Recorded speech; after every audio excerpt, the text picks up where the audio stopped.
Is your house a home? Do you enjoy where you live? Your home. Here in my home, I was going through some boxes, cleaning up a bit, and found a newspaper, 2007. And on one of the pages are weddings and engagements and anniversaries. Check this out. Is this nostalgia or what? With the wedding announcements. And then two couples celebrating their 50th wedding anniversaries. And when I found this, I had to ask myself, do we even post weddings and engagements anymore in the newspaper? Probably not, since a lot of people don't even read the newspaper anymore. And we don't even actually, a lot of people don't even get an actual paper newspaper. They get it digitally. That's what I do. I just get a digital version of the newspaper instead of going outside and to the paper box to get an actual paper. And I was looking at this and I was thinking, I wonder if these people are still married. Where are they at now? And it seems like nowadays marriage has bad PR. It has negative tones to it now when you hear, especially in the United States, you hear of somebody engaged to get married. At least for a lot of us men, as we look at other men, we think, oh, I wonder if that man knows what he's getting himself into with the marriage laws and how it's set up nowadays, and the divorce rates. And I think a lot of people are starting to catch on that perhaps maybe getting married is not something to do much anymore, which I think is sad, that that's where we are in the Western world. People aren't marrying, people aren't pairing up. Population decline is happening across the world. And last year, I remember these bridal companies like David's Bridal, those places are going out of business for a number of reasons. Whether it's people are getting their wedding attire from other venues, online. People aren't marrying like they used to, so a lot of these companies are going out of business. But how exciting, as I look at these young faces and they're smiling and they look beautiful. And how wonderful two people deciding to do this thing called life together and turn a house into a home. What was these 50-year-old anniversary couples, what was their home life like? Maybe there's things here that is behind the scenes that maybe it wasn't so wonderful, but they made it work nonetheless.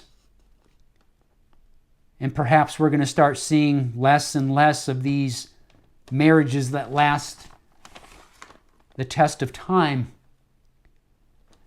I read a survey not long ago that by 2030, women in the ages of 25 to 44 will be single and childless. 25 to 44. So that's 6 years from now. Not long. 45% of women in that age group, 25 to 44. And then I wondered, well, how about the men? And I read here that in 2023, 63% of men under 30 were single, compared to 34% of women in the same age group. So you've got a lot of us, a lot of men, more men are single than women. And it's definitely concerning about what does the future hold if people aren't marrying, pairing up, starting families, and building homes. And I've heard it said that that's one of the nice building blocks or the cornerstone of a society is strong families. It's part of our of a strong community is the home. And not long ago, I was listening to a financial advisor on YouTube. I listened to a couple of the financial channels, and the man said, instead of focusing so much on the White House, focus on your own house. I like that. And with this latest election and political divide, how much time and devotion we have been spending on who's going to be the next person in the White House to lead the country, when perhaps we should start focusing more on our own house. I'm still reading this book by Rabbi Friedman, Creating a Life That Matters, and I'm almost done with it, and I finished up part 2. And in the last part of part 2, he had a question and answer section, and somebody had asked the rabbi this question: what do you mean by heaven on earth? And I'll read it for you. And I thought it was beautiful. And that's something that I think a lot of us dream of. And I've often dreamt of it, and it's just wonderful. But I'll read it here. It's only a couple of pages. On July 4th, 1976, Israeli commandos broke into the Entebbe airport, eliminated the terrorist who had hijacked an Air France Airbus, and rescued 102 Israeli hostages. What was the first thing they said to those who had been so tormented with uncertainty, so frozen in fear for their lives? In the heat of that awesome moment, they might have said, "We love you. We've come to rescue you. You are safe." Instead, intuitively and instinctively, they said, "Let's go home." There is nothing more powerful or significant than the feelings generated by the word home. When we come home, we are where we belong. Home evokes the most comforting, pleasurable, and rewarding feeling. The promise of going home from a place of unspeakable terror is nothing less than a moment of perfection. And I can relate to that being a military man, of course, and deployments and all of that, and that joy and anticipation of going home. Absolutely. Continuing on. Usually, wherever we are, we have doubts. What am I actually doing here? We wonder. Is this where I really need to be? We're not referring to the big cosmic question of why are we here. Rather, this is just one of those nagging questions that lurk in the corner of our minds. Where else could I be? Is this place working for me? When you're home, there is no other place in the world you'd rather be. No other place can compare or compete. You shut out the busy, noisy, cacophonous world outside and feel at peace.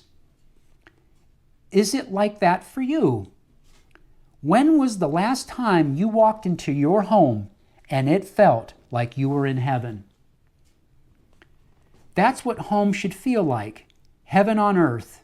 It means you are where you belong with the person with whom you belong, and you're doing exactly what you're meant to do with confidence and in comfort. Isn't that wonderful? If you were to walk through the front door and feel like you didn't belong, that would be the opposite of heaven. Heaven forbid. What happens at work, at school, or in your place of worship are all important, but they are not everything, and they're not home. Even if you spend more hours out and about pursuing a livelihood or an education or a social life, all that is extraneous by comparison. Home is your marriage, your family, your most cherished personal domain, your life. The reverence and respect with which we approach our marriages define and refine our lives. There are moments in a marriage in which if time were to stop, if it were to remain right there forever, we would be perfectly content. Have some of you married folks felt like that? Those moments represent a perfection that is beyond the changes and the challenges of life's ups and downs, and they bring that heavenly contentment into our homes, into our nights and days, to see us through the trials and tribulations. There was a wonderful woman. I'm going to paraphrase because of these Jewish names are hard to pronounce, so I'm just going to put in my own words here so you can understand the next part here. There was a woman who worked for many years as a housekeeper in the home of a spiritual leader. When the spiritual leader's wife passed away, this woman, the housekeeper, was discovered by one of the spiritual leader's friends in an upstairs room crying bitterly. She was not crying for the late wife, she said. She was crying for the spiritual leader, the widower, the man who lost his wife. She was crying for him. And she explained, often when the spiritual leader would come home at night, bearing an enormous load of work with him to prepare for the next day, she would see the weight of the world on his shoulders. Then, when he saw his wife, his eyes lit up and all his burdens slipped away. And now she cried, "What will the spiritual leader do without her?" Think of that. The housekeeper noticed the impact that a wife had on the husband in that home. And then she wept for him because he no longer had a wife that when he came home with the weight of the world on him and the burden slipped away. And I just think that's awesome to be in such a home like that. I can only imagine it. Continuing on. That's what a home should be like, the rabbi says. When you return home from the world and its uncertainties, you should feel such profound relief that all those worries vanish into thin air. You are without a care. Why? Because you are home with him or with her or with him. What is it all for? What is wealth or health if not to experience the heavenly life of home, spouse, and children? For that, it's worth doing whatever it takes to have this divine blessing in our lives. I share that with you because I think it's beautiful in what the rabbi is describing here. Heaven on earth, our homes, as he is explaining here in a perfect world, should be heaven on earth. And I'm sure if I sat down and talked to this rabbi, he may have pity on me, may even feel a bit sorry for me or think maybe how sad it is, James, if he called me that, Jim. He says, yeah, Jim, you've got your health. You have your wealth. And as he says here, what is it all for? What is wealth or health, if not to experience the heavenly life of home, spouse, or children? For that, it's worth doing whatever it takes to have this divine blessing in our lives. He calls it a divine blessing. Husband, wife, children, home. Right now in America, marriage does not appear to be a divine blessing. It seems like it can be a curse, in that it isn't heaven on earth. Actually, the opposite. Now I understand, as I have gotten older and have learned about these intergender dynamics in marriage and what goes on actually in homes. I had noticed some men would stop at the bar before going home and get a few drinks. I never understood that. Why? Because my thinking is, man, you leave work, you want to go straight home. You want to go home. Go see your wife, go see your kids. What's for dinner? You know, maybe she's making something and you smell the dinner cooking as you walk up the driveway. Open the door, or the kids run out the door and greet you out in the yard. You know, how beautiful, how awesome. But to me, that's only a dream. It's a fantasy. It's a fantasy. And what he describes here, heaven on earth, where you can walk in and your worries vanish into thin air. I can only imagine that. I can only picture it. But that's not the reality today. And so something is missing on how we're going into this thing called marriage. And I don't think we have the right mindset. Something is terribly wrong when you have all these high divorce rates and all this infidelity, just this moral decline and decay in the United States, where you're going to have more single women, you've got more single men, the Western world population decline, and it's just very concerning. And so I just share this with you. I thought it was quite beautiful to read this. And having read that and then seeing this newspaper article, it just inspired me to talk about this. And maybe this is something that we can carry on into the next year for those who are in long-term relationships. You're living with somebody, you're married to somebody. I like to think we can continue to get better at this. And as I move forward in my future relationships and start going abroad, because I would never get married in the United States, that is for sure. It will never happen. Overseas, it's possible, but I'd have to be very, very careful with it. But I'm definitely not against a long-term relationship, and it's even possible children with the right person. And yes, it's later in life, but could this happen for me, where I can have what he described here, where I walk into my home, and there's my wife or my long-term lover.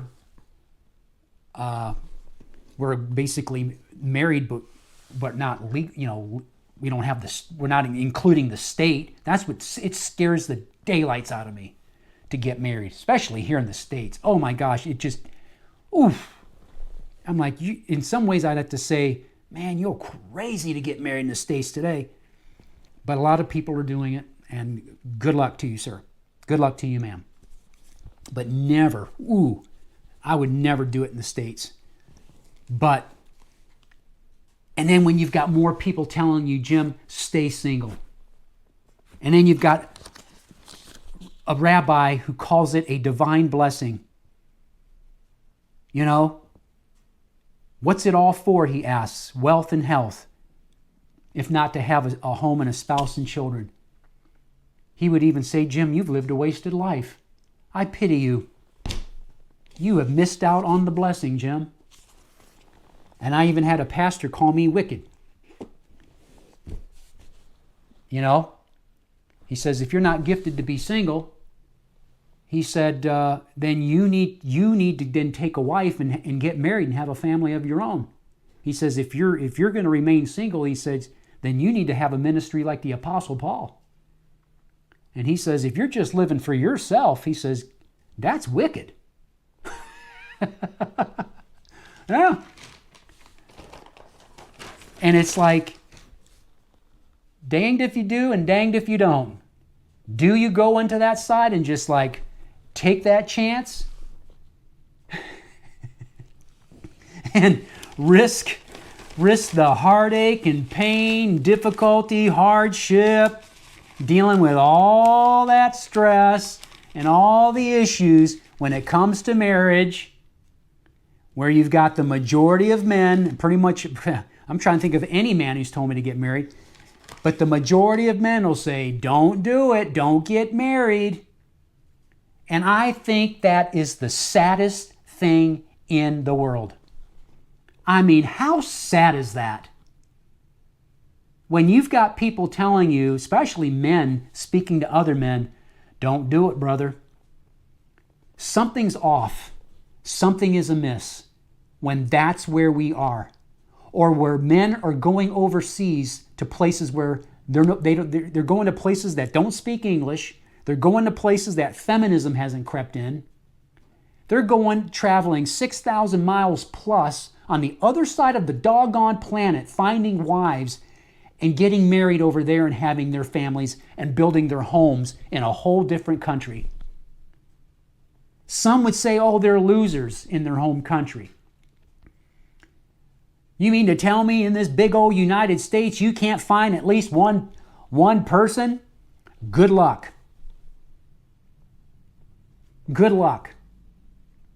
You know, and it's such a roll of the dice here in America, and it's like a needle in the haystack because it's so prevalent the way our culture and society and mentality is, where it's not even worth for a lot of men to go through all that time and effort and energy to try to find somebody who's worthy of your sacrifice, that you're willing to sacrifice for this person, for this woman. You know, and there's so much that is so rampant now where it's just turning men off. And nothing against the women. I should say it's not your fault in a way because you've been indoctrinated and programmed and raised a certain way to be a feminist, to be strong and independent, to not need no man, to be masculine and hard charging, and nobody's winning here. It's going against your nature as women, and then men are suffering too. And we're out of our natural element, in my humble opinion. We're, the yin and the yang, we're the feminine and the masculine. And now you've got men who are masculine and women who are masculine, or feminine women and feminine guys. Something's off.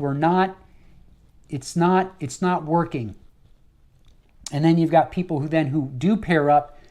You think you've done everything right, you've done all the vetting.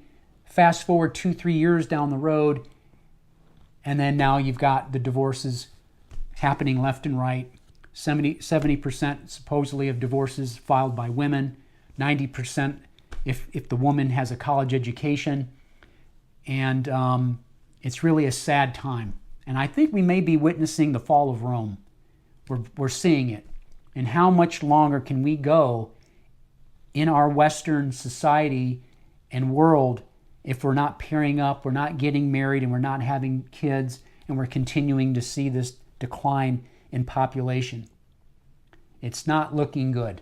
So how do we turn this around? I don't know. Maybe it will self-correct itself in some crazy way.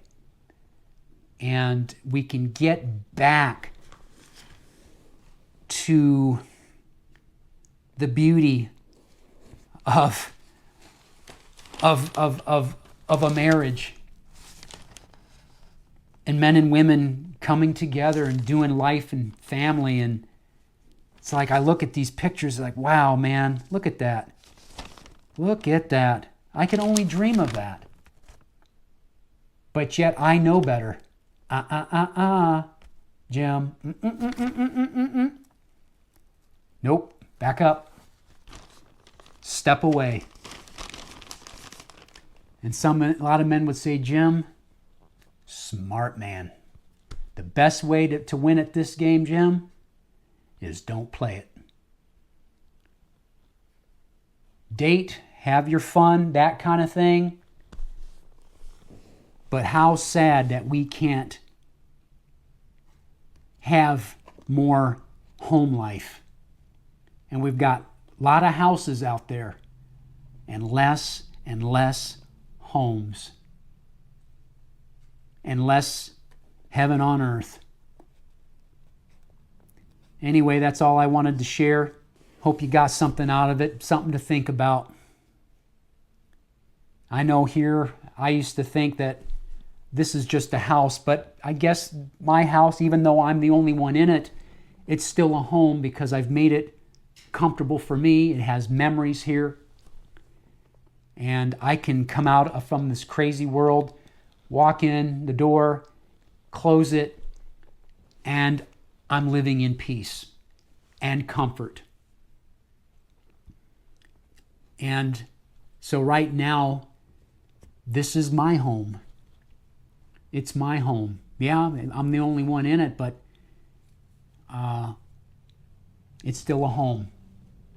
I stand corrected on that because I said in a video, this is not a home because I'm the only one in it. Because I used to think what makes a house a home, it's the people, more than one person in it. But this is still a home. Some would say, well, get a pet, get a dog. Well, I plan to travel. And if I had a dog or an animal, then I have to always have someone look after my pet. So I don't want to have to deal with that. I love dogs, I love cats, but maybe as I get older in life, maybe I'll get a dog, maybe I'll get a cat. But as of right now, I'm not. So stay tuned for some. I will be traveling soon, and I'm also going to be changing the name to my channel. So I have a couple ideas, so I just wanted to give you a heads up that the name of my channel from Jim B will change in regards to my channel where I'm speaking about different topics, and I will be traveling and going on different adventures. So I'm trying to come up with a name that would fit that mold of what my channel is. When I first started it, I just started the channel, first name, last initial, just to see where it would go. So here I am. So now I'm going to try to come up now with a better name. So I just wanted to give you all a heads up on that. The name will change here soon. So anyway, that's all. Let's go into the new year and do better in our homes. Let's do better in our homes. On both sides, men and women. How can we make this a place for both of us, men or the woman, wife or husband, and when they come home, it's a place that can be a sanctuary, heaven on earth, a place where you can come and find peace. I'll see you on the next one.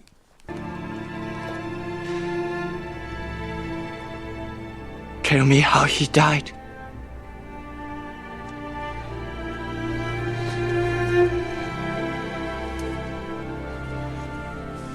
I will tell you how he lived.